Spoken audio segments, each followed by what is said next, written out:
Alright everyone, in this video I'm going to be covering the brake lines, go over a couple things like what tool you're going to be needing for it, where the brake lines are, all the connections for the front and the back. I'll just do one front wheel that's just bolt on the passenger side, show where the two connections are, the bleeder valves, and go from there. Forewarn, I've already done it, but I wanted to at least show the points and kind of give you concept, good idea of what you're looking for. I had no idea what I was getting into at the start of this. I'm learning everything as I go. Haven't really worked on cars a whole lot before, so I was hoping that this video will help someone else in the same boat that I am. Had different names for this tool from different people. But at the store, at Home Depot, flare nut wrench. So instead of a normal wrench, it's hexagonal at the base. So instead of just being open, this fits snug around whatever nut you're trying to break open or loosen up or tighten, I guess. Specifically, need 11 millimeter for the metal line, the smaller one, and 14 millimeter for the hose, the flex brake line. So we'll start with the front line, right back here behind the wheel. That's where we've got the first connection right there. Go ahead and focus in on that. So this top line, get in here. This top line is the metal line. That's the 11 millimeter.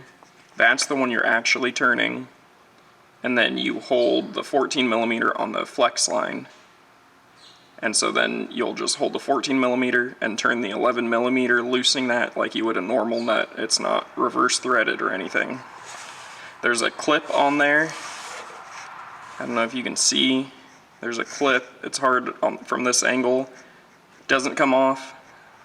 Some people said it might come off, but it's looped right around the metal line, so you can't actually take it off until you take the whole line off. And then for the other connection, crawl right under here,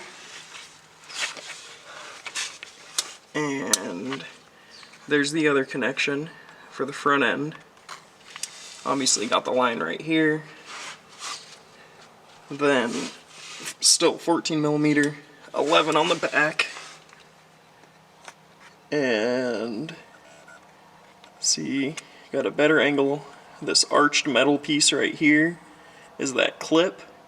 It just presses up against this bracket in between that and in between the nut that you're actually taking off the metal line or unthreading. That's part of the metal line. So this one, both of them are easier to get to if you take the wheel off. This one, very much, I'd almost say you have to take the wheel off.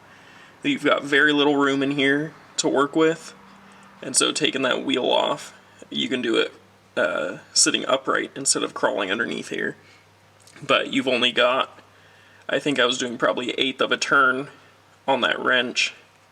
You turn it, flip the wrench around, turn it again, flip it around. Just, that's how much room you're working with. So, slow and long, but hopefully that's all you need to do. To the back, right in there is your flex line for the brake. Oh, excuse me, for the brake. Focus on that. So, just tucked right here. This is the front of the back tire. And there's your flex line. Here's the back connection. Zoom in on there for you. So you got the metal line. And again, this is the back one, so you got the back metal line. Got that little clip. And then the bracket that it's attached to. 14, clip, 11 millimeter. Same with right over there. That one you're going to have to crawl underneath. Give you a picture of that or a view. So, where are we at? This right there, that's the connection right there. So you just follow this right there. I'm sure you'll see it when you crawl under there yourself. Alright, and lastly, I want to cover the bleeding when you're done replacing those lines. So you won't bleed it until after all 4 lines, or whichever lines you want to replace. Once those are all done, since fluid has undoubtedly come out from you changing them, you'll have to bleed the air and or old brake fluid out from the lines. So few sources, and probably some people would agree, maybe, that if you're watching this, it says to start the furthest from the reservoir. So the reservoir to fill it is right behind the steering wheel. So start with the rear passenger, rear driver, front passenger, front driver. So I'm just going to show you where the valve is. You can do it in whichever order. So here's the front passenger. Crawl under here. Again, there's that little rubber valve. That is your bleeder line. Let me get a better angle. And it's just a little rubber piece. I don't know if I'd be able to show you. You just peel it off, pop it off. There's a bleeder line right there, bleeder valve. Give you a zoom up. So didn't mention it at the beginning, but you will need I believe it was a 7mm for that. It's a hex at the base there, or close to the base. Alright, and going from the front to show you the rear bleeder valve. Same thing, except, well, now instead of crawling under the front of it, we're going to crawl under the back. Put my flashlight right there. And there's the valve. Right there, the bleeder valve. So there's my shock. Back of the wheel. That's just at the top center, the back of the wheel. Right there. Same with a little rubber cap there. You might not have it. One of mine was missing it. But you'll take that off, loosen it, bleed it, and be good to go, hopefully. As for bleeding them, it's much easier with 2 people. You'll have someone in the driver's seat pump the brake pedal till there's pressure, and then they hold it. That's when the person on the bleeder valve will actually open it. Hopefully air, old fluid, it'll either drip out or shoot out a little bit. Then you close up the valve, and the person pumps on the brake pedal again.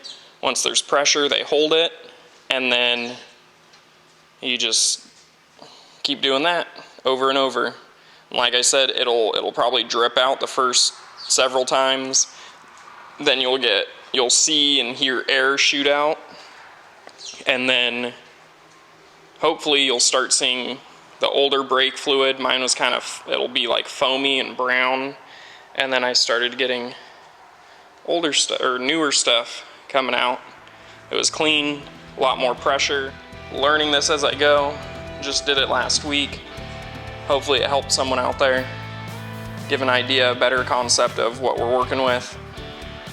And yeah, have a good one, everyone.